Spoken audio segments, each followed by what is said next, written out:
are some examples of different kind of stresses or stimuli, like blinking, or if you have contact lenses, then there are also some forces exerted on the cornea. The same with the pupillar reaction, as well as the accommodation, and these are the forces that are put to different parts of the eye. And ocular biomechanics is important for diagnostics and management of ectatic diseases, for development of corneal mimicking materials, IOP measurements, or surgical planning, as it was mentioned yesterday. So the tissue in vivo generally has the viscoelastic properties, and that means that if we have cycle if we put the force to the tissue in a cyclic way, then it means that this path, and we plot the deformation of the tissue with respect to the force, to the path, this path of going from zero force to the maximum force and back, it's not the same. And this might be, from physical point of view, might be considered as the hysteresis. And I want to also mention that from the technological point of view, is that the current paradigm to study biomechanics is to includes applying some kind of mechanical stimulus and simultaneous imaging of the reaction of the tissue. And this was the idea of non-contact tonometers, where the stimulus was the air puff. And so the first non-contact tonometer used the air puff and the light which is reflected from the cornea. There's also Corvis that visualize high-speed shape-look imaging together with air puff. And all those systems, this idea was also borrowed by OCT, and OCT was also implemented together with the air puff. This was the early fundamental papers of Alonso Caneiro and the group of Susana Marcos around more than 10 years ago, and all those approaches combined OCT with the air puff stimulus, and they look at the reaction mostly of the cornea. So no information about the response of other ocular components to the air puff. So the aims of this study was to analyze and describe the in vivo reaction of all ocular structures and media to the air puff stimulus using high-speed in vivo optical imaging. And we wanted to check, actually, in this initial study, the relation between this induced dynamics and the IP. So we combined actually also OCT, but this was a special OCT with the long range OCT. We used a short cavity swept laser operating at 30 kilohertz, and the signal acquisition system allowed us to measure up to 30 millimeters in the air. With the axial resolution of around 14 micrometers. And so in this system, we actually acquired two types of information. There was this optical information, which gave us access to the ocular biometry, but we also had information about the pressure dynamics or force dynamics, the force that was actually exerted on the eye. So we have those two types of information together. And the system was calibrated, the pressure was calibrated with the dynamometer, so we know what is the force, the dynamics of the force, and also we characterize the system, we characterize the air puff in space, also in time. So this is the example of the result, and so the system can measure only in a single point in the apex, in the apex of the cornea. So we observe the reaction of the cornea, of the lens, and the retina. And you see that retina as the complex appears in the complex as a complex conjugate artifact. So, but they don't overlap on the corneal signal or lens signal. So we can easily cut this part of the image and mirror it back. So we have information about the whole axial, the information about the reaction of the whole eye whole eye deformation during the air path.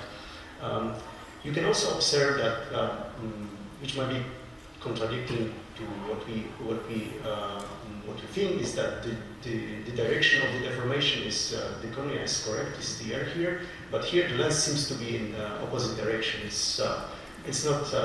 It's just because the image was not corrected for light refraction, so we need to correct for light refraction. And after segmenting and correcting for light refraction, so you observe here the formation of the corneal apex, lens, and also the retina. And we have information about the ergov force. This allows us to measure intraocular distances at different time points, pre-puff, in the pre-puff moments, and also during the maximum deformation. We can measure all intraocular distances. We can also focus on the cornea or on the lens deformation. We can make a derivative, and this allows us to define the velocities. We can also, because all those, this is measured in one, so this is called M-scan. It's measured in time, so we can also remove the time parameter, and we can produce or generate the force deformation plot, and this gives us information about the hysteresis, so viscoelastic properties.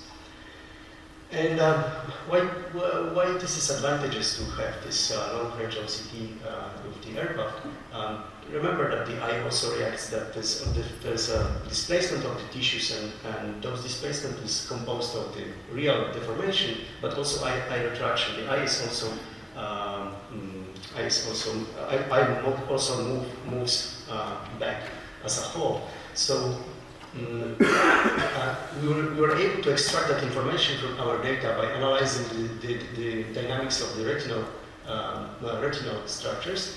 And there are different methods. You can use this retinal deformation profile, which gives us information about the retraction, and you can then subtract from this from the segmented profiles. But also we can use the axial island dynamics. And these are two methods, and they are similar. So we see here that this retraction profile also for both methods is actually they are the same, and they are similar to that which is used in Corvis, but Corvis uses the peripheral points of the corneal deformation. So you can see that we can correct both the corneal deformation profile as well as lens deformation profile.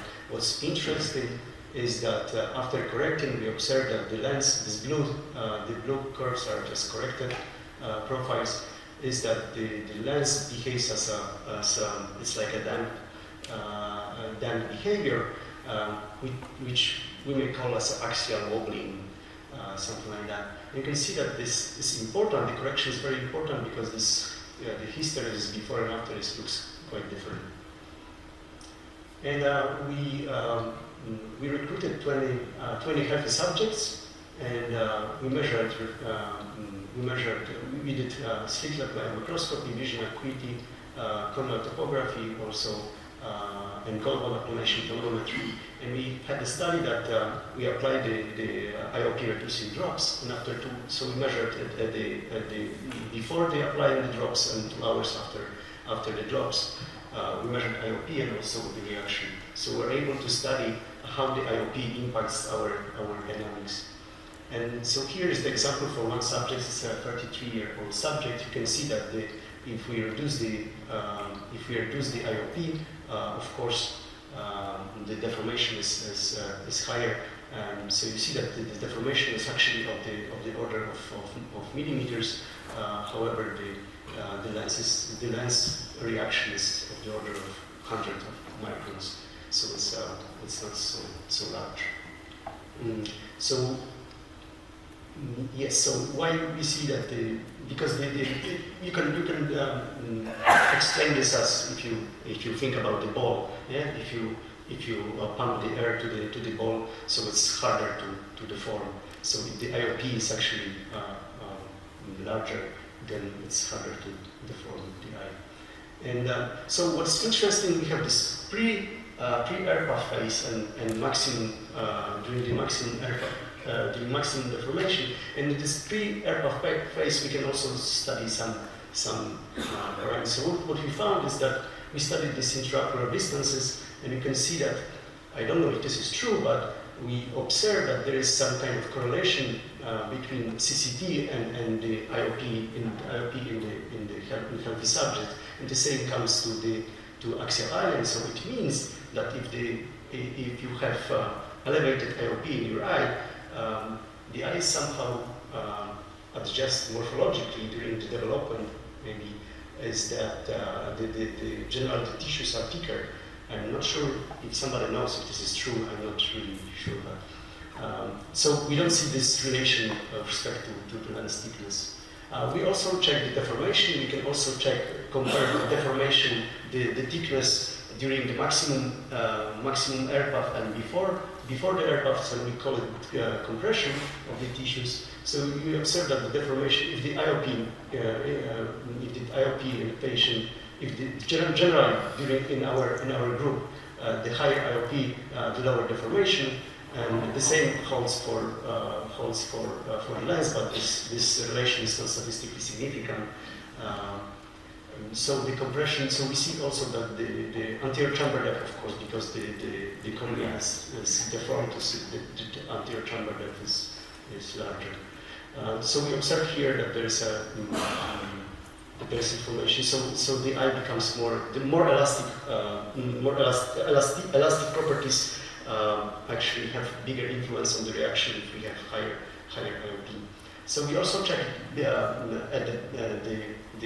difference between the parameters before and after 2 hours after applying the drops, and you can see that there's statistical differences between. What is interesting that we observe the difference between lens and also cornea and lens deformation if we compare this deformation before and after 2 hours of drops. So to summarize, we show that we are able to visualize and quantify the air path induced dynamics of all ocular structures, and this approach revealed the effects such as the eye retraction and crystalline lens swapping during air path, and IOP is linked to the features of the induced dynamics of some ocular components. So I'd like to thank the team and also our collaborators and people who are involved generally in this topic in our group. So thank you very much.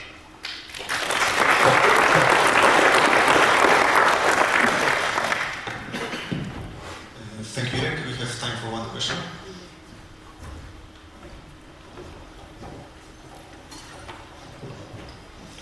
Thank you, Irek, for an interesting presentation. I have one question.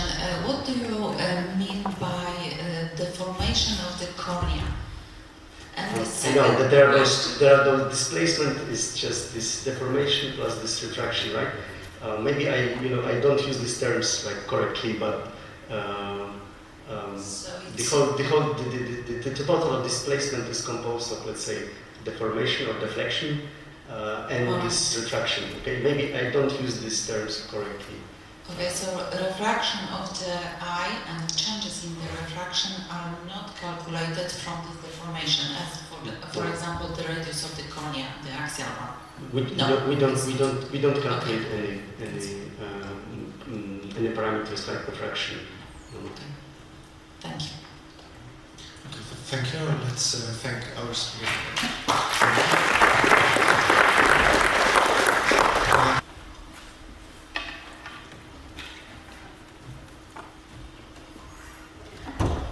Good morning all. I'm Evangeline Devaraj, PhD student from Nicholas Corporates University.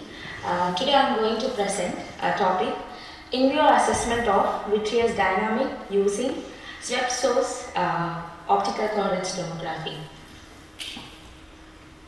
What is vitreous humor? Vitreous humor is a gel-like substance which lies between the lens and the retina. It occupies 80% of your eye globe. And what is its composition? It is a composition made up of water, collagen fiber, and hyaluronic acid molecules. This collagen fiber, which provides a stability to the structure, they act as a framework and they provide a stability to the entire structure.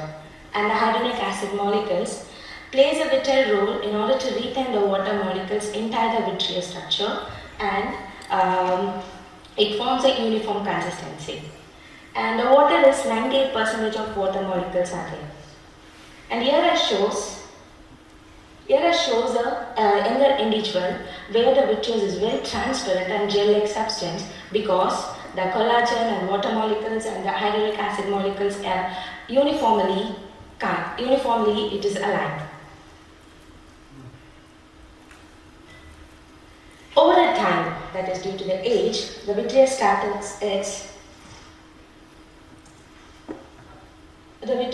its liquefaction process. So once its liquefaction happens, there is a voids and holes are created. And this voids shows its liquefaction is happen. What will happen after the liquefaction done? Once the liquefaction happens, the cortex, that is outer layer of vitreous, started very thinning. Due to this liquefaction as well as the weakening of the outer layer, it started separation progress. When the separation happens, it starts to pull the fovea from the optic nerve disc. When it's pulled from the optic disc, it started to move inside the vitreous, like high movement will be there, and it's moved with a low and high movement inside the vitreous structure, and this term is known as posterior vitreous detachment.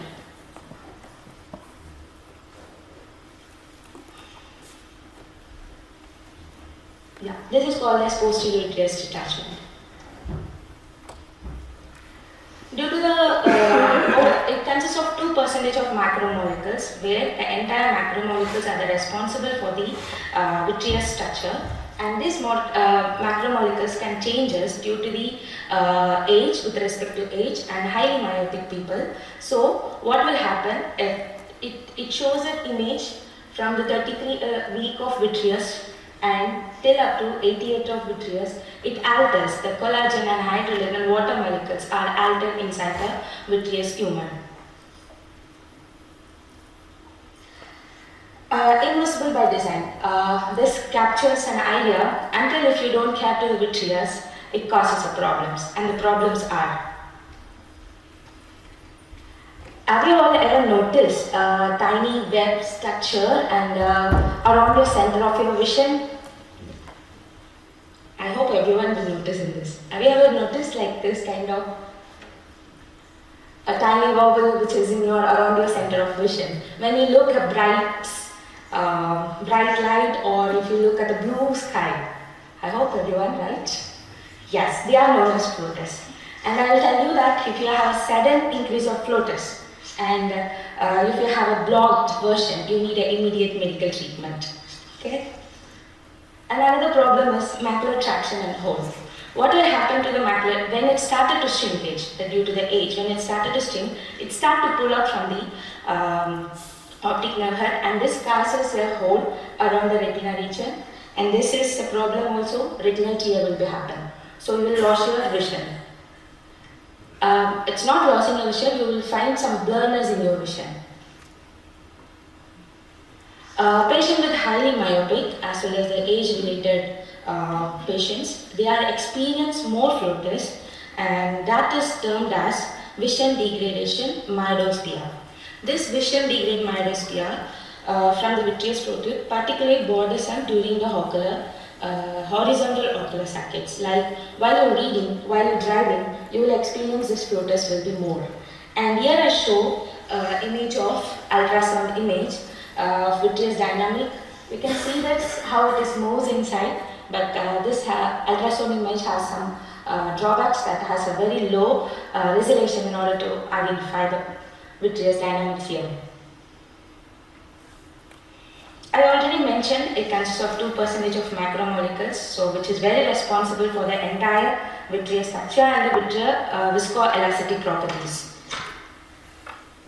Due to the eye movements and change in your head position, the vitreous demonstrates its viscoelastic properties.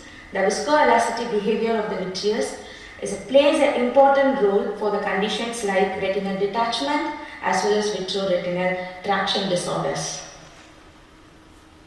And our aim of the project is to demonstrate the vitreous dynamic with the control ocular circuits in healthy subjects, and we developed a methodology for quantification of post-saccadic movement of vitreous structures.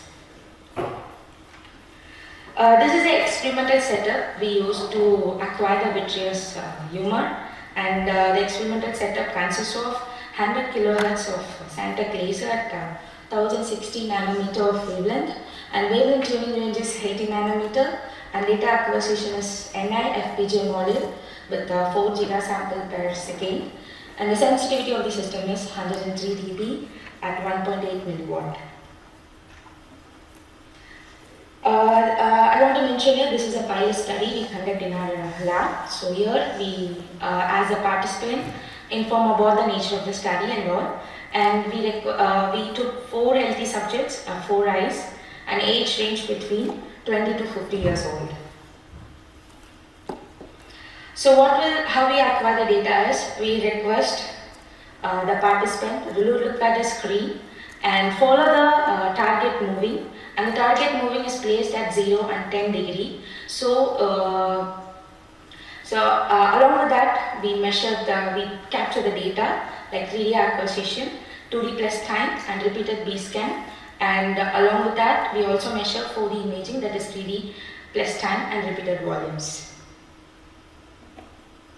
So what is my data processing pipeline?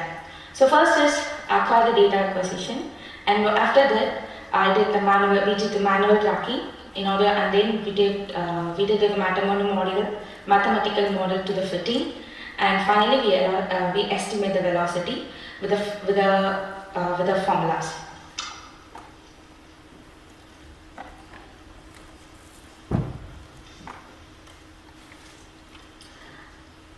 Here I show the post-saccadic of vitreous motion of a subject of 39-year-old with minus 3.5 year diopter. This B-scan image shows the vitreous feature movement, and the yellow circles are represent how we track the features in these images. And after tracking we obtain the data points, and we plot the graph. And what we acquire is we also duplicate along with the retinal movement, and then we plot the graph. And what we did is, like, we took first half and second half. We divided into 2 equal halves. That is, one is saccadic at 10 and saccadic at 0. So once we divided, and we started to fit the data points in our equation, mathematical model equation, and then we fit, this is a subject of 24-year-old of minus 0.5 diopter, and do this fitting progress. And after this, we calculate the velocity with the equation, and then finally we obtain velocity graph along with the age. So here what we observe is, like, lower ages, like less age patients are, they have the velocity is lesser, and we compare to the little older subjects. This is because it is a possible correlation between the age and vitreous dynamic due to the age-related changes as well as the viscoelasticity property.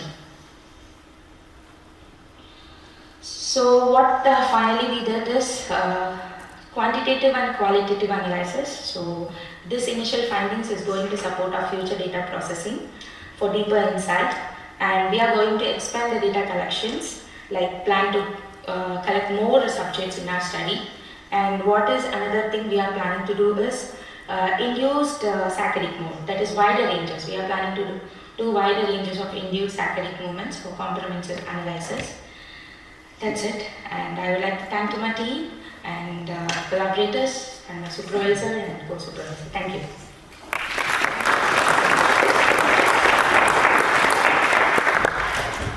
Thank you. We have time for 1 or 2 questions.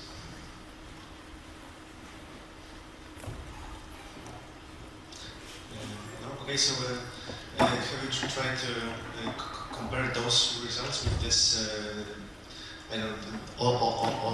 other technique like ultrasound imaging or something? Yes, there's actually in vivo measurements are conducted like very low research plans are done before. So there was a paper which is published in 1980, so which our work and that work is literally matching. So we are proceeding with that paper idea. Okay, so let's bring this together. I am Keerthana Soman. I'm a PhD student at Nicholas Copernicus University. And today I would like to present my initial analysis on my work on the morphological changes that is seen in the ocular structures with accommodation. So accommodation, as you know, is the process that helps us to focus at different distances. And the main component that is involved in the process is the crystalline lens. So the crystalline lens actually accounts for 1/3 of the eye power, and it is a structure which is composed of lens fibers, and these lens fibers are split into regions based on their age, and those and they are based on the age. They are also named. The Oxford nomenclature named them based on their age, with C1 being the relatively newer layer and C4 being the oldest layer. So, optical cross-sectional imaging of these regions found a non-homogeneous distribution of the light scattering. And if you see here, you can see the non-homogeneous distribution where you can see alternate black and or bright and dark regions, and those regions were named as optical signal discontinuity zones or OSD zones. And so previous studies into OSD zones showed, or previous studies that was done in the in our group showed that with age these zones do increase in size or do thicken, and with major contribution coming from one of the layer, that is the C3 layer, and this layer was found to be increasing in thickness much more faster with age compared to other zones. So age being a factor that also affects the accommodative ability of an individual. So such a complicated structure changes its shape when we focus at different distances, and I aim to visualize or quantify these changes that is seen inside the eye, more specifically to focusing onto the contribution of these OSD zones to the lens response. So our system consists of a commercial OCT system, which is the Thorlab's Atria system, and it is operating at a central wavelength of 1060 nanometers. So this system is combined with a Badal system, and the Badal system, this combined system gives us control to the accommodation stimulus, as well as helps us to capture in real time the changes that is happening inside the eye. So the modified system consists of a target display, a collimating lens, and the movable auxiliary lens. So the system is designed in such a way that the movable auxiliary lens, when moved every 13.1 millimeter, you will get 1 diopter change. And this was done, the calibration was done for both forward and the backward direction, and the percentage of error was almost less than 4. So now here you have the image of the final system, where you have a head and a chin rest. So this is, and it's a compact system. So this is mostly to stabilize the subjects when you're measuring. And then you have the scanning head and the objective lens over here, with the Badal lens on the, or Badal system on this side. So the study is designed, it's an ongoing, I'll say that it's an ongoing study, so whatever results I'm presenting is for the initial 12 subjects. So the study is designed in such a way that you have currently 12 subjects, age ranging from 21 to 35 years, and the refractive error of minus 0.75 to 3.25. The study was explained in detail to these subjects, and their written consents were obtained. Now, during the scanning, a randomly selected eyes of each individual under the light condition, and they were scanned after their subjective corrections. They were scanned for their 0 diopters, 2, 4, 6, and then back to 6, 4, 2, and 0 diopters. So, moving on to the exclusion criteria that I considered, because of the current limitation to the Badal system or the combination of the lenses that I used, the exclusion criteria is that I cannot image anyone with greater error than 3.5 if I require the 6 diopter accommodation demand. So, like I said, with the combination of lenses that I have, the current system will give me minus 10 diopters to plus 4 diopters. And this is the imaging is done in 2 perpendicular directions, both obtained in one single V scan. And the single V scan consists of 5,000 A scans, and approximately this is around 12 millimeters. So the raw spectrum, we obtain the raw spectrum from the system, and then it is processed and segmented and refraction corrected to obtain all intraocular distances along with the layers inside the lens. So it's not just the general layers like the cortex, whole lens nucleus, but also the zones inside it. So if you look closely, you can see the alternate dark and bright zone layers there. And both posterior and the anterior part of those zones were measured. So here I'll present you the results, the initial results that I got. So the results are presented in as thickness change versus accommodation demand. So thickness change in the sense from the change between 0 and the higher demands. So the first in the intraocular distances. If you look into the central corneal thickness, the corneal thickness did not change show any significant change with respect to increasing accommodation demand. So you can say that it is a very stable parameter, and accommodation has no influence on it. While the anterior chamber depth decreased in size or in thickness with respect to accommodation demand.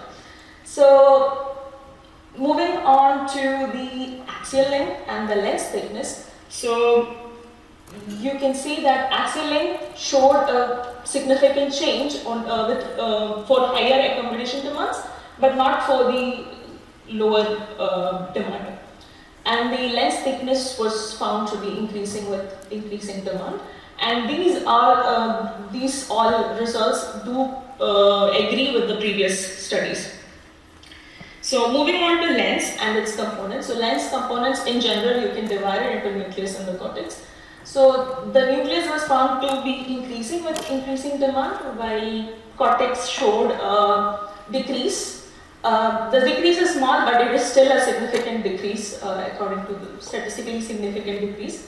So if you are looking closer into this cortex or the cortical zones, so cortex can be divided into a region, like I said, the posterior and the anterior. So if I look in here, even though the initial layers, the C1 and the C2 layers, did show a small change or a significant change for certain accommodation demands, the most major contribution comes from the C3 and the C4 layers. So C3 and both posterior and the anterior C3 and the C4 layers did show a much more major contribution to the lens response with increasing accommodation demands. So if you are moving on to discussions, this findings, whatever findings, the thickness with respect to nucleus and the lens did agree with the previous studies. The previous studies reported cortex to be minimally changing with respect to nucleus thickness when it comes to accommodation. And my study, when you look at it, the nucleus increased in thickness with accommodation, and the increase was found to be around 0.039 millimeter per diopter. The anterior cortex and the posterior cortex decreased in size, approximately around this one, and posterior around 0.011 millimeter per diameter. So even in the cortex, if you are looking in closer, the major contribution came from the C3 and the C4 layers, and with C4, anterior C4 layer being the major contributor to the decrease in the cortex. So currently I would say the main limitation to the study, because it's an initial ongoing study and the results are from the 12 subjects, so the sample size is currently a very big limitation. So moving on to summaries, the SS-OCT system combined with BADAL enabled the visualization of these changes that is happening inside the accommodation demand, and the change in the intraocular distances, the lens and the nucleus thickness were all in agreement with the previous studies, while the cortex showed a decrease in its thickness with increasing demand. Now, the thickness of both anterior and the posterior cortex was decreasing, while and the major contribution was from C3 and C4 layers, while the least significant change was shown in the C1 alpha layer. So with that, I would like to thank my group for the support, and thank you all for listening.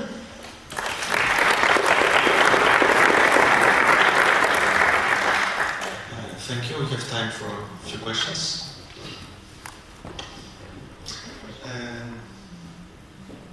Yes? My question is just about how you measured accommodation. You've got these rates of change. Was that an accommodation response or an accommodation stimulus? Stimulus. It was an accommodation stimulus. Okay. Thank you. Okay, do we have any more questions? No? Okay, so let's thank this program.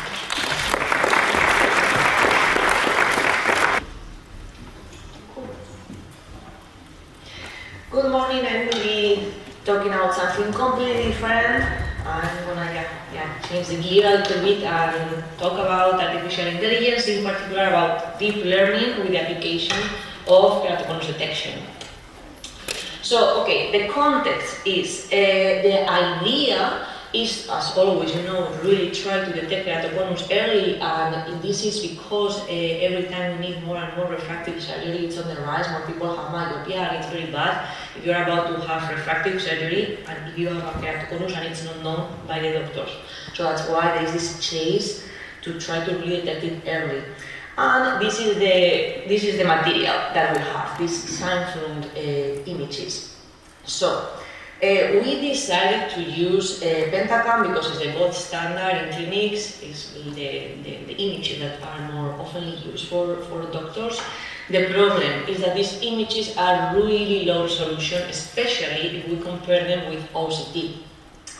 But something cool that we thought that we could take about that we could use deep learning for and apply deep learning on these images is that in the image we get, of course, the shape, right? Like it's how we usually detect keratoconus. We pay attention to the shape, but at the same time, we also have information about the tissue.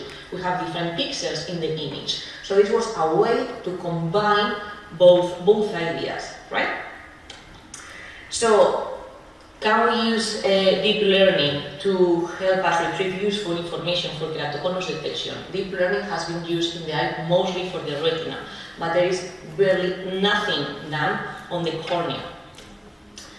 So, okay, this is the overview of this presentation. I will start explaining you the dataset and the model that we used.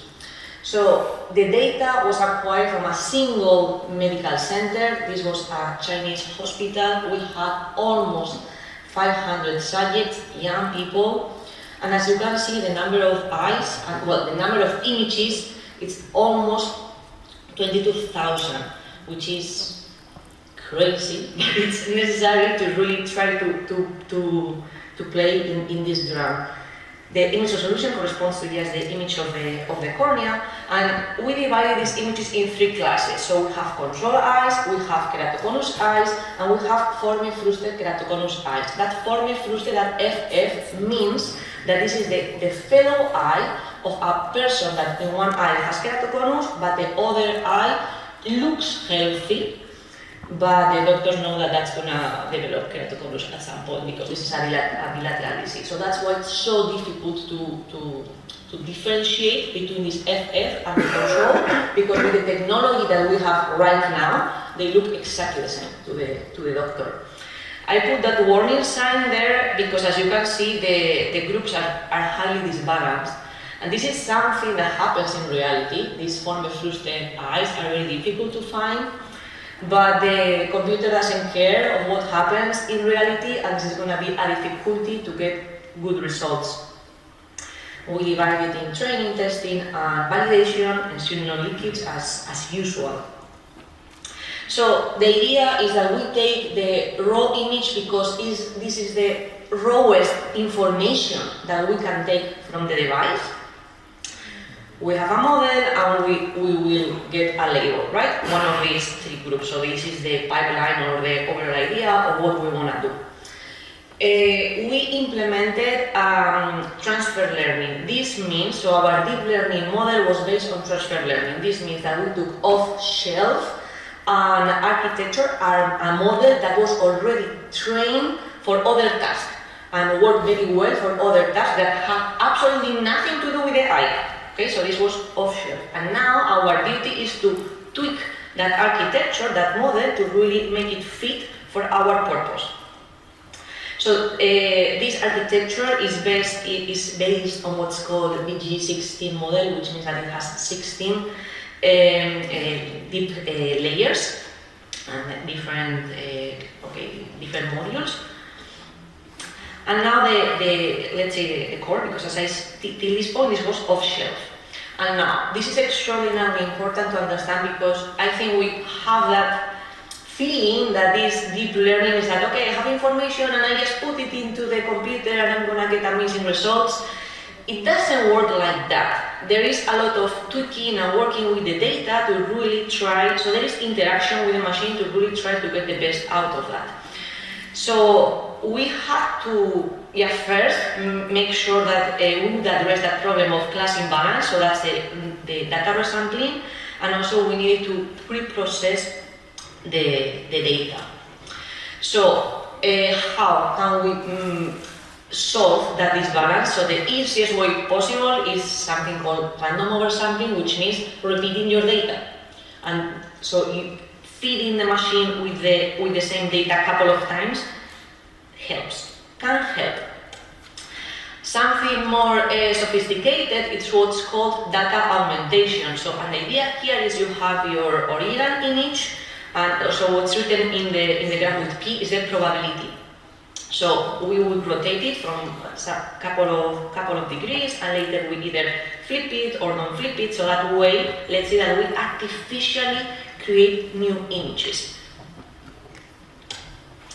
Another thing that we tried for in the step of data pre-processing, this was cropping, because as you can see in these images, often you have these bright parts that correspond to the sclera. Sometimes we have eyelids, so we were concerned that maybe this could confuse the model when learning. So we just decided to use scissors and crop the image, so we would keep the central part of the cornea to get rid of the edges. We did different tests, so this is a little bit like a summary. I put there a picture of a clock because each of these tests is extraordinarily time consuming. This would be between 6 and 10 hours depending on the test of the training. Not in a normal computer, in a high performance computer. This is for the training, so once you are happy with your model and later you take a new image and you put it, then it's seconds, so that it can be applied for, it could be applied for the clinic. So far, these things that I told you didn't work. I mean, we didn't get very different results from one thing to another, and for us, what was a game changer was the hyperparameter tuning. This means that, okay, we have the chance to really, let's imagine that there are like different knobs and we can play those knobs in the architecture. And really changing that, it does make a difference on how the computer, the machine, is learning. So the most important thing in our case to really try to start seeing something different was the number of frozen layers. So we had more freedom, we gave more freedom to the system, and that started improving the result. The same with the channels, learning rate, dropout, weight decay. So these are different characteristics of the architecture, and if we play with them, we greatly enhance results, as you will see in a moment. By tweaking these hyperparameters without much effort, we got a 10% improvement, which is crazy when we are talking about detection, difficult detection, and machine learning. On the other hand, so when I told you about the cropping, that was we were more or less all of the time getting the same results. So we had 3 classes: this Keratoconus, form fruste, and control eyes. And our primary goal, as I told you, was to differentiate between control and form fruste.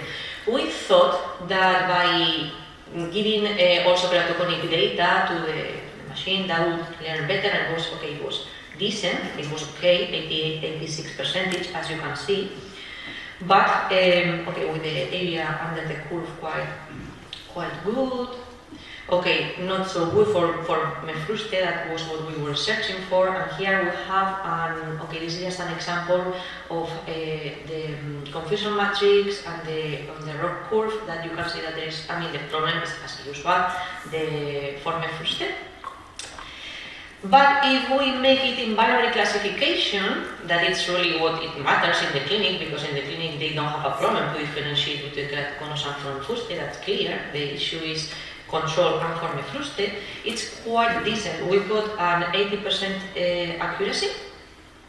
And as you can see, here we could tweak if we are more interested in detecting control or in detecting form fruste. So those numbers, the number that is painted in orange, could be improved. So we can play with that. And the last thing that this is just somehow to give an overview. We keep on working on this, and this is still the point that we got our first attempt with images and deep learning. I would say so far so good, but this is definitely not the ending point. And another tool that for us has been very useful are these Grulkowski matrices. This is so the idea here is just to give you the feeling if your model is learning or not. So the part of color indicates where the model is learning, where the model is focusing. So these images are rather decent. They are not perfect, but at least we can see a cornea. But when the model was not learning at all, even though the accuracy could be okay, but if here you see that you don't see a cornea, it's like, okay, this is absolutely random. So this is a very interesting tool to make sure that the model is learning and is focusing where it should. So that's everything from my side. I would like to thank the rest of the team, so the computer science department at University of Zaragoza, and ophthalmologists from the West China Hospital. And that's it. Thank you.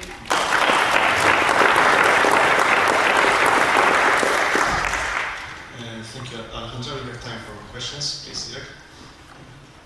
How critical is in this study with this machine learning, with all this stuff, to have the data from a single operator, or it's better to have from multiple operators in the hospital?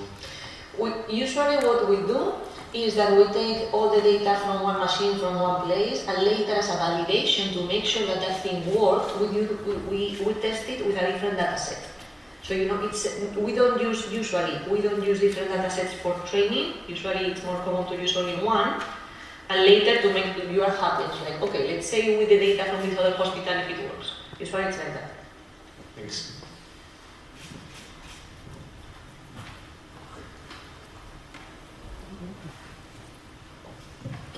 So the pentagram also has its own classification or detection of keratoconus. How does your method compare to the one which is already in the software, which is not AI-based? So, okay, I haven't done, there it works pretty well for keratoconus, but as always, with forme fruste it's still a struggle, it's still an open question. And I haven't presented a direct comparison because, I mean, these numbers are orientative, so this is work in progress, and I really believe that we can get to a nice point. So that's why, but I mean, in forme fruste, I think we will definitely overpass them. Thank you.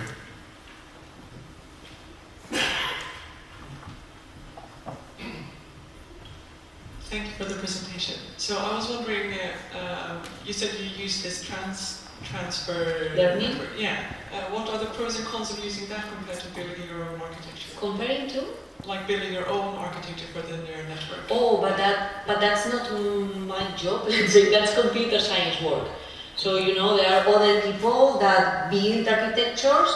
So this would be like, yeah, I don't know. Yeah, it's like you. So no, that we don't do that. We took what's done. I don't know. It's like. I don't know, I'm trying to give you an example, but it's like you were asking me like why you don't build your own OCT, that kind of stuff, you know? Like, I don't do that. Thank you. Okay, thank you. So let's thank our speaker here.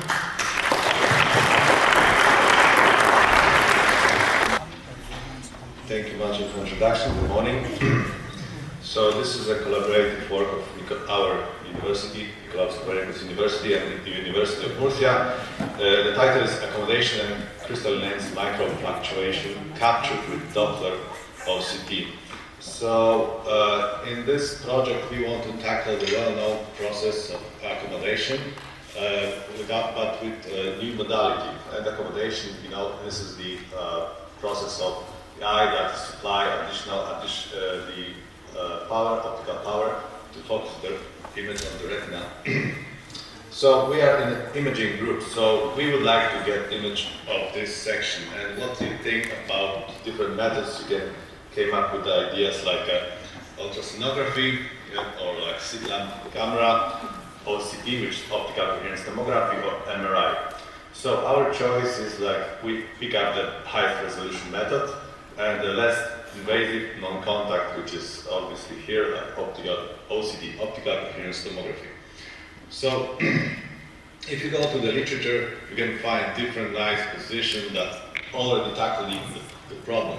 But I would say they mostly focus on the intensity-based methods. So you can think about the cross-section and what you can do. Let's segment those layers or the thickness and look how it changes over the time due to some accommodation demand. But instead of intensity, you can have also the phase information. So there are also positions that tackle this problem. However, they are limited to animal studies. So we feel that there's a gap. There's no in vivo human studies that use this extra information. So here comes the aim. We will use the OCT, this together with the sweat source laser to boost sensitivity, and we would like to see what's going on in phase, whether we can follow any information, any motion like accommodation, wobbling, and so on. So, in this study we include only, I will show you only the results from the 3 eyes. So subject 30, 35, 40 years old. So this is the hardware. So left-hand side, this is the OCT part, and the right part is the BADA, so they are combined together. So we are doing very fast cross-sections of OCT, and together with that, we change the accommodation in the map. Right? So somebody's looking on this Maltesian cross, and then during constant dynamic acquisition of OCT, we add accommodation demand. So we provide accommodation demand in like 0.5 diopter steps from 0 to 4, or to the max of the accommodation that the subject could handle. So that was the hardware. Now the software. Software is it's a Doppler analysis, the same as Bernard was presenting in the first presentation. So it's very tempting to just take the cross-section, but take the face. So initial face is not really interesting unless you take the phase differences. So this is the differences, and you can relate those differences with the velocity, axial velocity. So this is the same principle like in astronomy.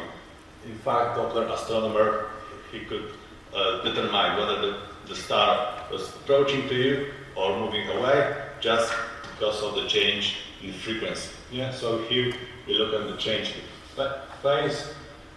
Yeah, and the same data you can process two-way. Either you stay with the intensity, or you can have information about its motion.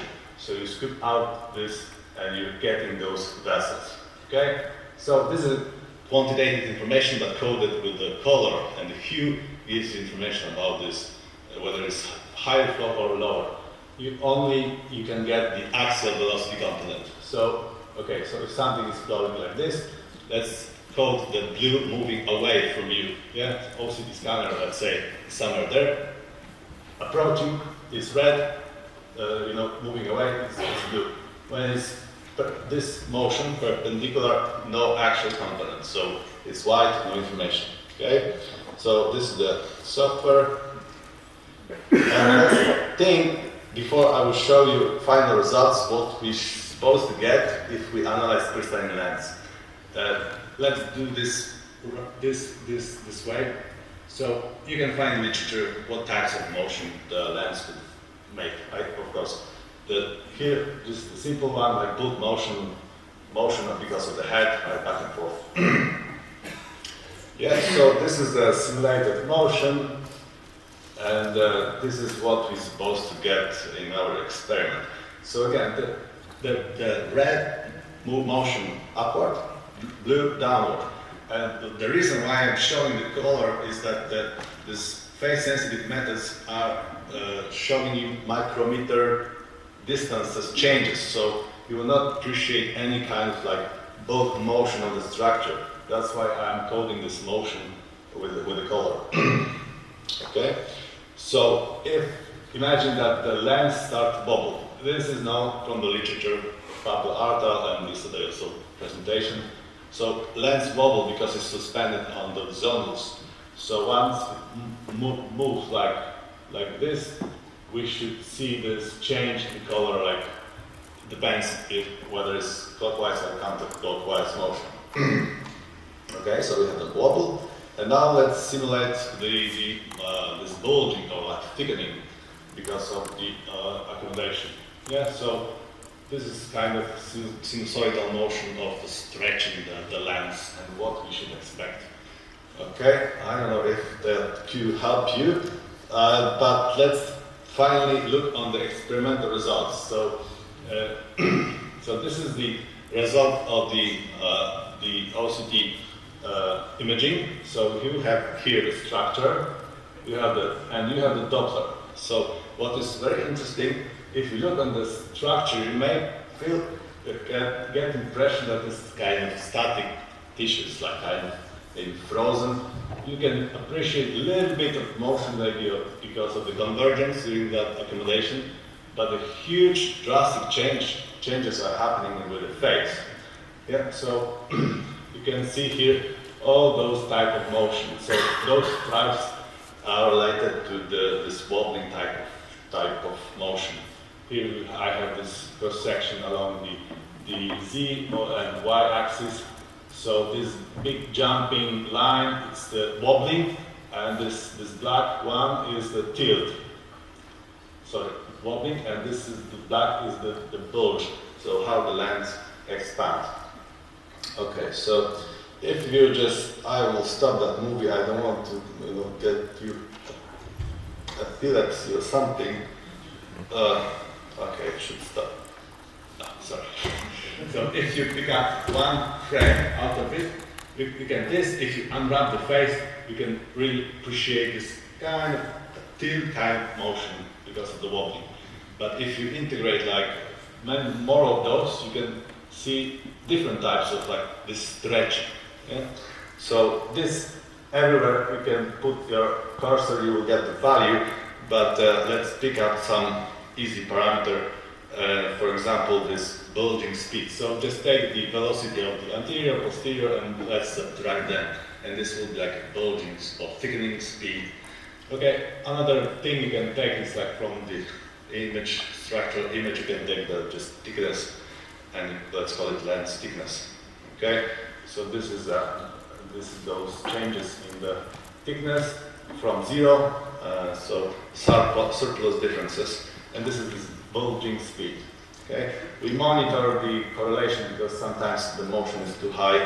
You don't have information because of the correlation. Okay, so here we have finally those three the examples of this 1, 2, 3 subjects. Color this is the different accommodation demand. This is a 30, 35, 40 years old subject, and this is the analysis of the intensity of the image, and this is the analysis using the face. You can see that you can get like much more smoother results. You can have better resolution here. What you can see is just by comparing amplitude of the change with the age, just only those three cases, so we cannot generalize too much. The amplitude of change just dropped, so this older subject could not accommodate, and the lens is not getting thicker as corresponding to this younger subject.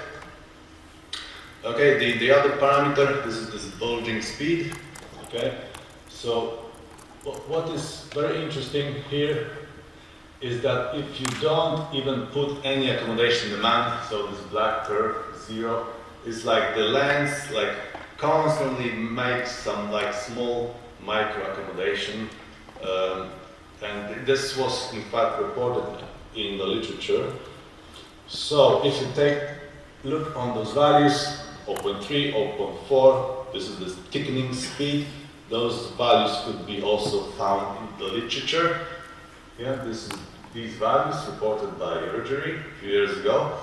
But looking on this velocity just on the apexes, I think it's not whole picture, because if you make the cross section, so you appreciate this sigmoidal kind of change. So looking on this apexes, it's not whole picture, because you can see that the rate of change is happening differently across the cornea, across the lens, So you see that the tilt is higher here, so probably most of the change during accommodation is originating from the nucleus. No? Okay, let me conclude my talk. So we build the system that is phase sensitive and could follow different types of motion inside the crystalline lens. We saw this bulging. I quantified here this bulging speed. We saw this wobbling, and I believe that this way could provide more insight in this process than different methods could provide so far. I would like to thank funding agencies, and thank you. I hope you enjoyed the presentation.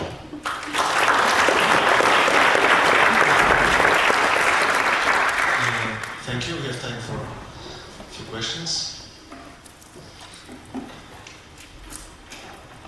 Thank you for the very interesting presentation.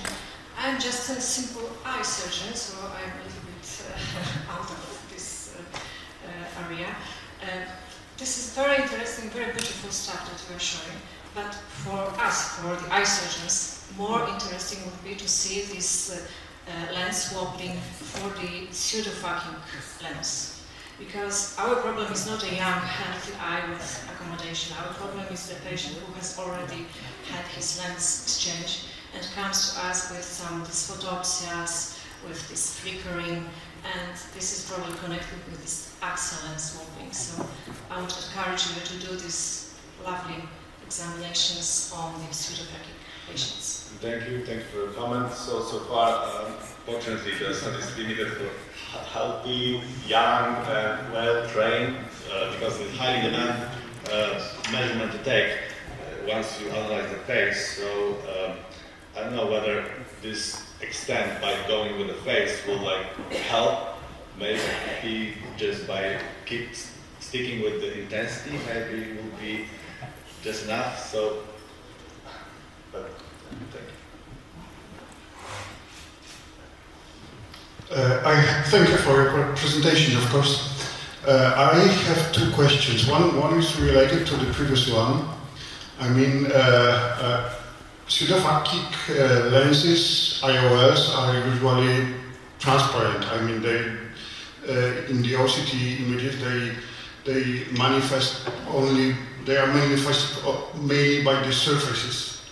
So, is it possible to do this analysis of face analysis? Is it possible to do this face analysis for IOLs if it is such a transparent medium, not so scattering? I mean, so this is the one question. The other question: how large deflections of the lens are you able to detect in this instrument? So the answer for the first question is no. No, because for face you have to have something to light scatter back, and if it's even if it's like water or air, the face is just random there, so you have to some signal to get. And the second, so I was really not very much interested in the wobbling, so for me it was just kind of like say noise. So I didn't quantify it. Sorry, I have to now dig it more careful once you are so much interested in that.